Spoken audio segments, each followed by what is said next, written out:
12. Tanji Konana. In 2008, the family of a Michigan man in his 80s named Frank Calcaterra hired a home care company to take care of Frank's wife Johnny, who suffered from dementia. The company then sent a home health aid worker in her 30s named Tanji Konana to help Johnny. At the time, she had a warrant out for her arrest, but the Calcaterras and her employer were apparently unaware of this.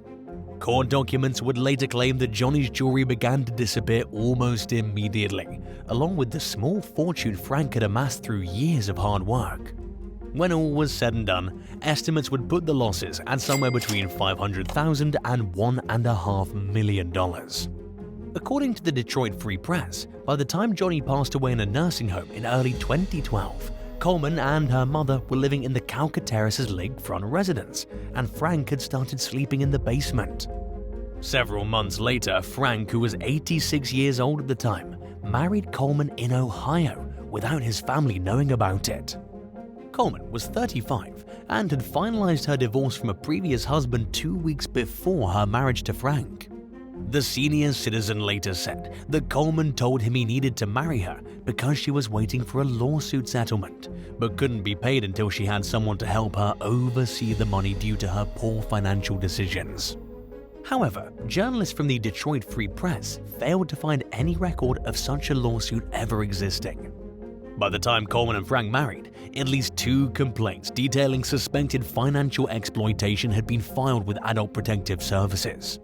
A caseworker noted that Frank said he was aware of the allegations against Coleman and that it acknowledged giving her access to his finances. He seemed aware of the situation but denied that he was being financially exploited. Investigators visited a few more times, but Frank continued to send them away. Frank's adult children remained convinced that their father was being taken advantage of. They faced further roadblocks as they continued trying to get authorities to investigate the case. Because he and Coleman were married, the family was often told that it was a civil matter rather than criminal. In the absence of a criminal case, they took law enforcement's advice and filed a civil lawsuit. The family also took measures to protect Frank and any income that he'd receive in the future, since all of his money was completely gone. They then removed Frank from his home and a court-appointed conservator took over his finances. Coleman denied exploiting her husband and accused his family of abducting him. She was never criminally charged, but a judge annulled the marriage, ensuring that she had no legal claim to Frank's estate. 11. Jocelyn Zackor. While living at the Crown Casino in Melbourne as a VIP member in 2018, 41-year-old Jocelyn Zackor needed to devise a way to continue financing her gambling addiction. Over a 6-month period, starting in June of that year, she met at least 2 wealthy men on Tinder and swindled them out of nearly $800,000. One of the victims was a financial planner who handed over $61,000, believing he was investing in legitimate business projects. Zackor reeled another benefactor in by not only using her good looks and charm, but also by convincing him that she was an entrepreneur who owned blueberry and tobacco farms. In her efforts to persuade the man to invest in the business, she gave him a Rolex, which turned out to be a fake. Also swayed by her promise of a 300% return, the man initially wired Zackor $200,000. She pressured him for even more money, claiming that the farm was linked to illegal cigarettes and that his family would be in danger if he didn't pay. And at some point, Zackor began sending dozens of threatening emails to the people in his life, including his mother, ex-wife, and even his kids. Zackor ultimately received over $720,000 from the man, all of which she gambled away before the victim reported her to law enforcement. He told investigators that he drained his bank account and borrowed money from family and friends to meet Zackor's demands for cash.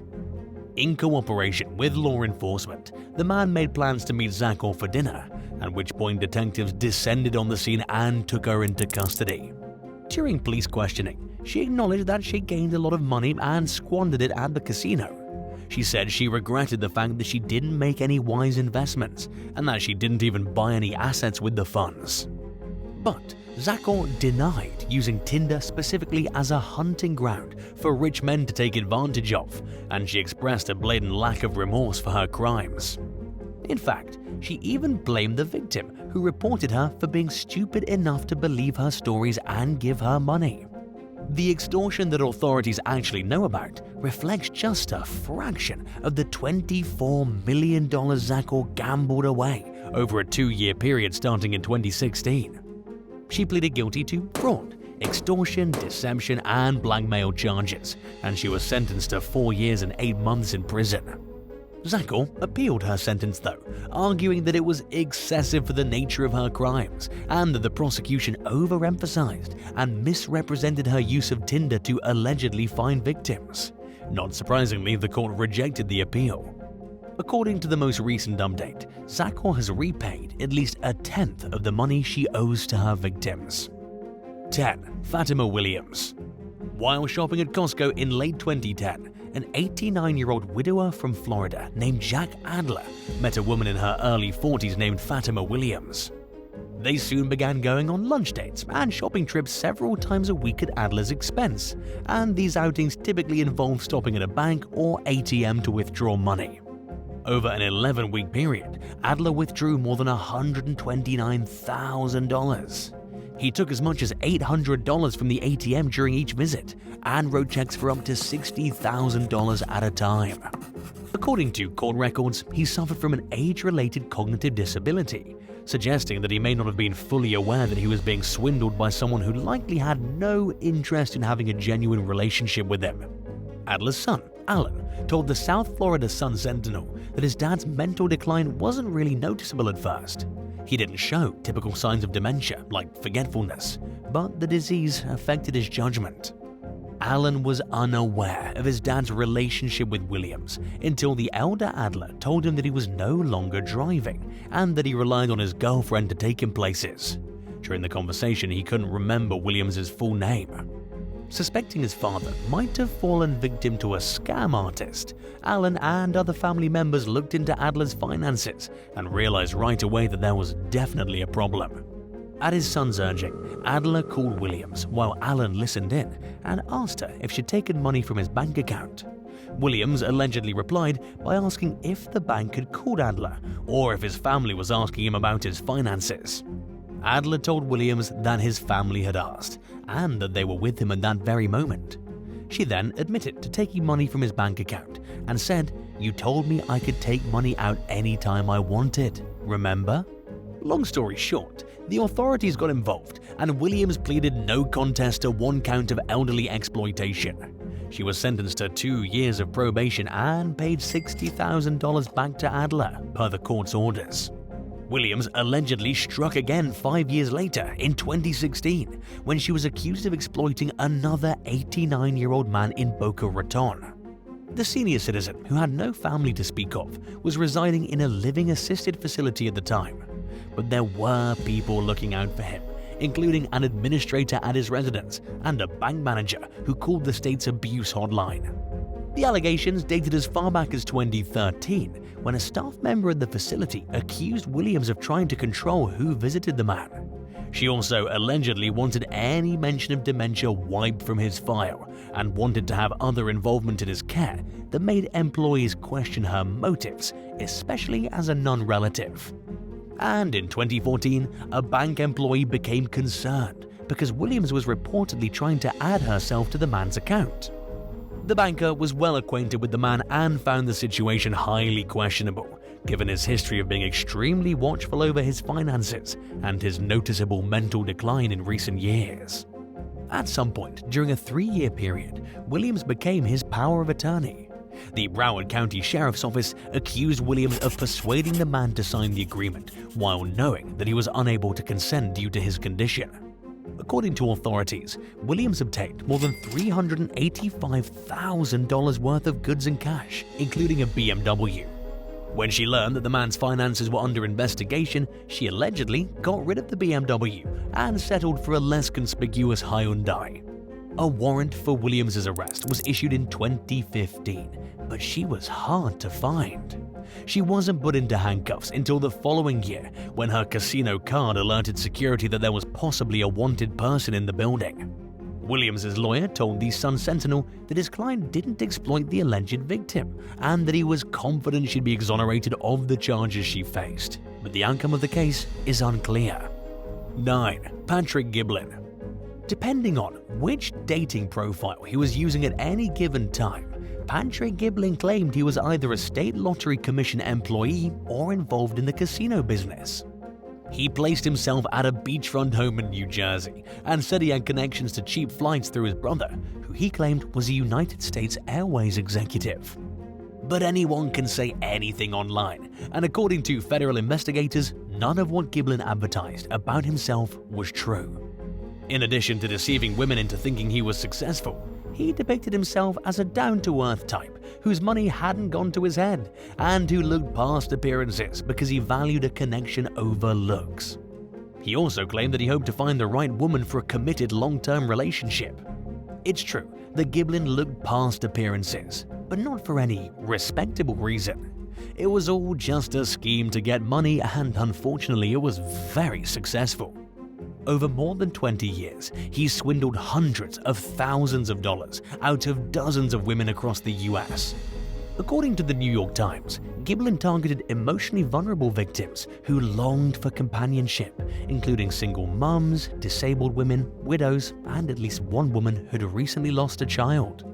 He kept meticulous records of his targets in notebooks, categorizing them by city and writing down their job and what they were looking for in a romantic partner.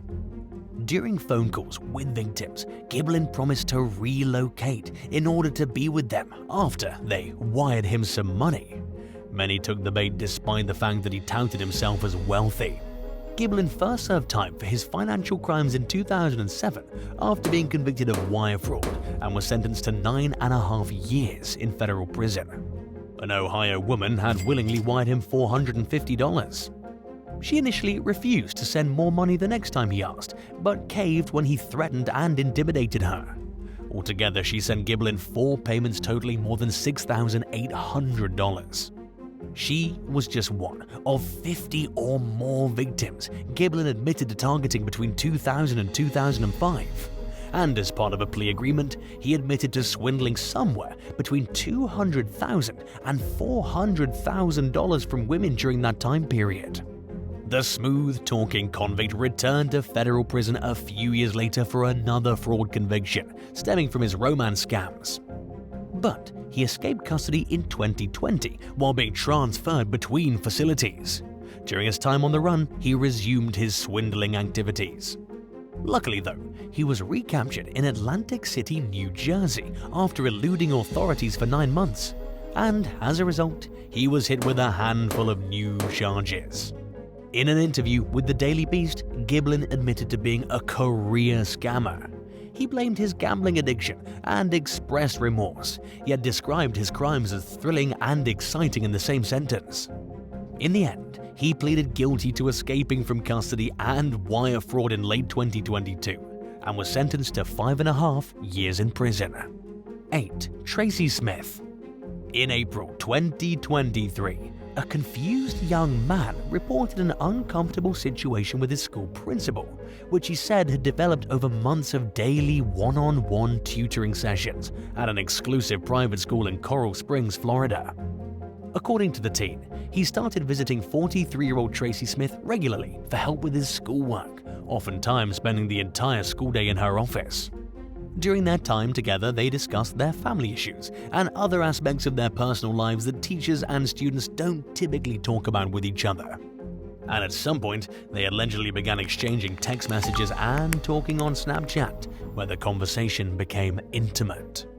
According to an arrest report, the teen initially felt a mother-son type of bond with his principal. Even when things first became physical, it seemed innocent. But it eventually escalated to the point of being inappropriate, according to the student, who wisely distanced himself from Smith. His grades suffered, but he no longer had someone he felt comfortable going to for the help he needed with his studies. The young man then reached out to trusted adults for help, and a police investigation was launched.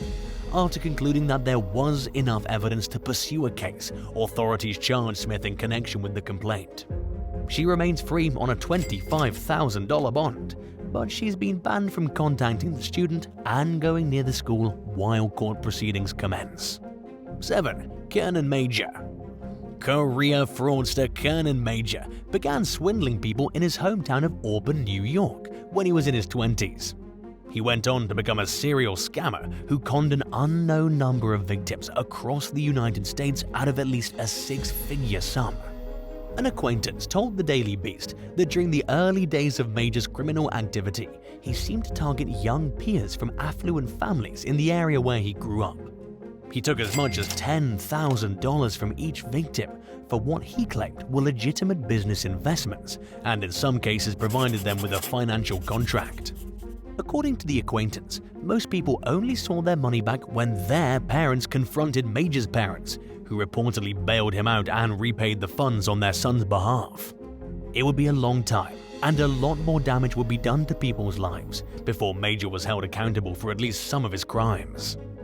Over the following years, he moved all over the US, including to Los Angeles, New York City, and Tampa.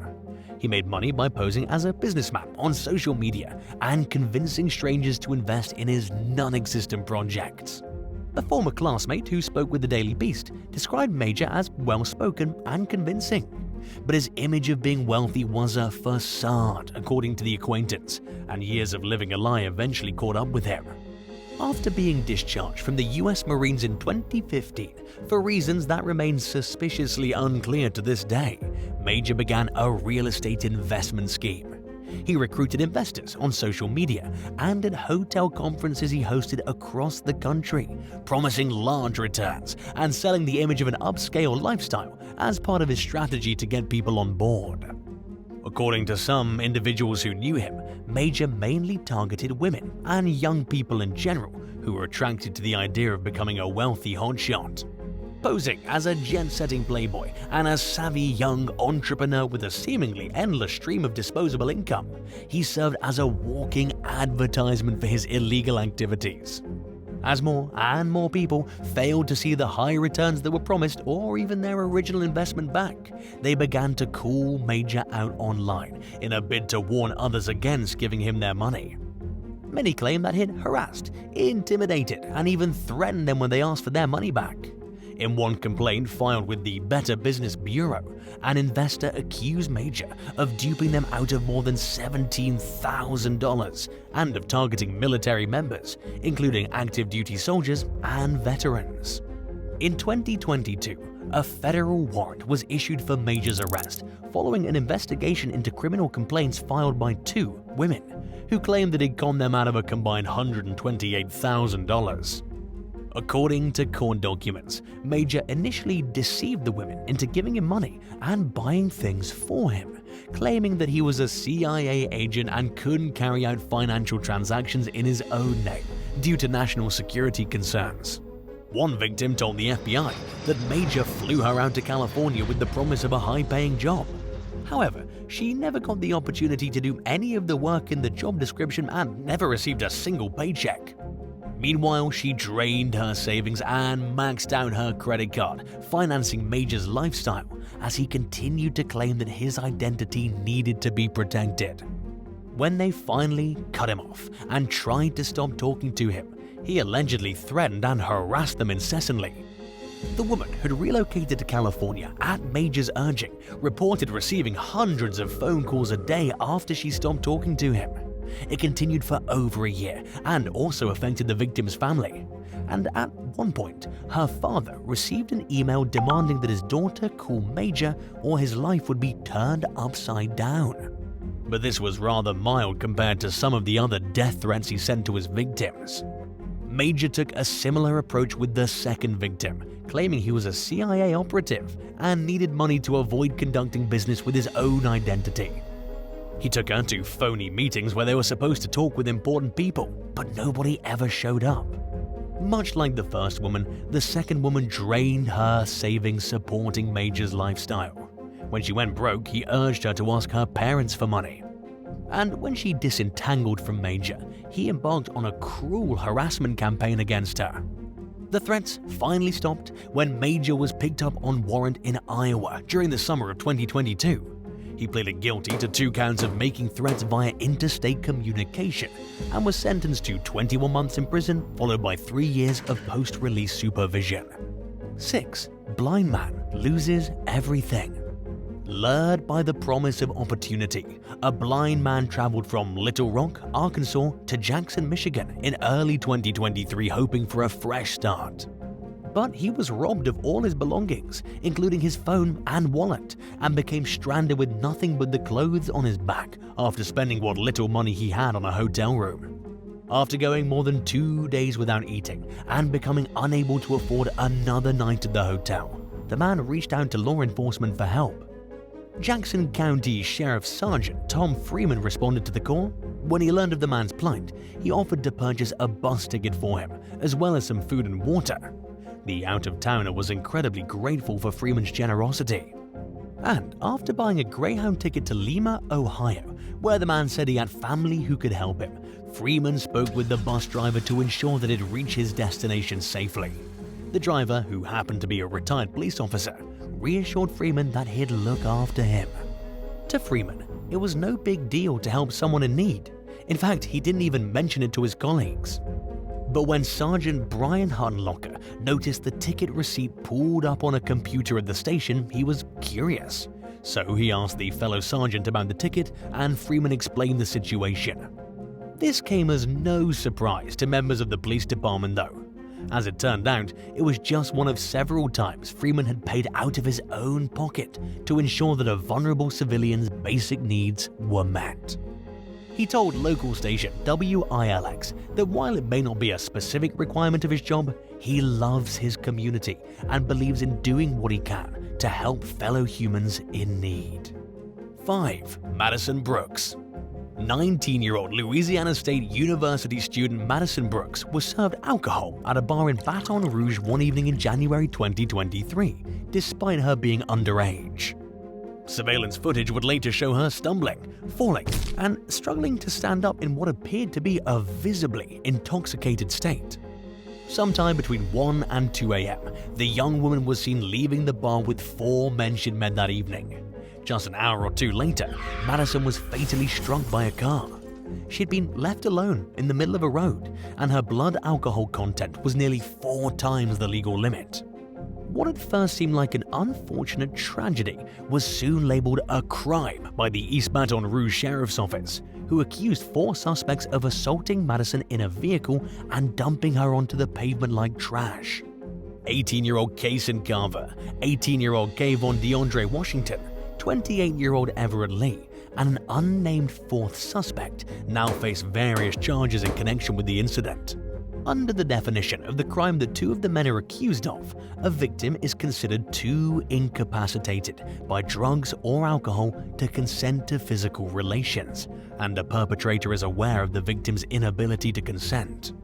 The 2 other men were charged with being present during the assault, but not directly participating in it, and failing to take action in an attempt to stop it from happening. But there are multiple sides to every story, and all 4 suspects remain innocent until proven guilty in the eyes of the law. And while the case has understandably generated widespread outrage, the American justice system is designed to give every defendant a fair shake, no matter how despicable their alleged crime may be. The case will most likely center around a few main arguments: whether Madison was capable of consenting, and whether she exited the vehicle in a seemingly coherent state or was dumped on the road while she was obviously incapacitated. 4. Dennis Carey. When an elderly retired bus driver from Limerick, Ireland, offered to buy him ice cream one day in 2019, an intellectually disabled man in his 30s thought he'd made a new friend. Over the next month, however, 82-year-old Dennis Carey began violating the young man, and it escalated over subsequent meetings. Police launched an investigation after the victim told his neighbor about the situation and said that something didn't feel right about his friendship with Carey. The neighbor went to the victim's family, who then contacted law enforcement. During questioning, Carey acknowledged that he was aware of the victim's learning disability. He also admitted to his inappropriate behavior and pleaded guilty to assault. The conviction came on the heels of a similarly disturbing case that Carey had pleaded guilty to in 2020. Until then, he had no criminal record. Following his arrests, he and his wife separated, and he became estranged from his family. Throughout his more recent case, Carey told the court that he'd started receiving counseling for his issues. The judge then imposed an 18-month suspended sentence. In an impact statement, the victim said he was glad Carey pleaded guilty, which spared him from having to testify at trial.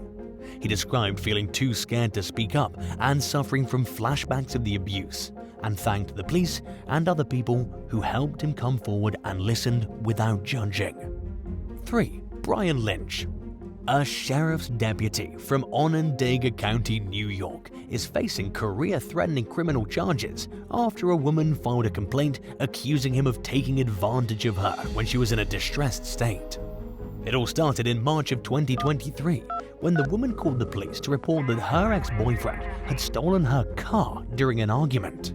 When the authorities arrived, she got the impression that one of the responding deputies, Brian Lynch, was trying to flirt with her. According to the complaint, Lynch tracked the woman down on social media and messaged her during the early morning hours. She said they exchanged some text messages and met up to talk for about 20 minutes outside a local dairy. They didn't communicate again until about a week and a half later, when Lynch responded to a call at a local bar about a dispute between the woman and her ex. In an affidavit, Lynch said that he drove the woman home because she was too drunk to drive. Both parties later admitted to kissing, but the woman claimed that Lynch was trying to go further than she wanted and that he sat in her driveway for about an hour before finally leaving. She accused him of pressuring her to press charges against her ex and showing up at her house with documents he wanted her to sign. According to the alleged victim, though, the details in the statements were inaccurate and she didn't want to press charges. However, she felt pressured, so she signed the complaint. By then, Lynch had allegedly gotten extremely pushy, nagging her on multiple occasions to let him come over.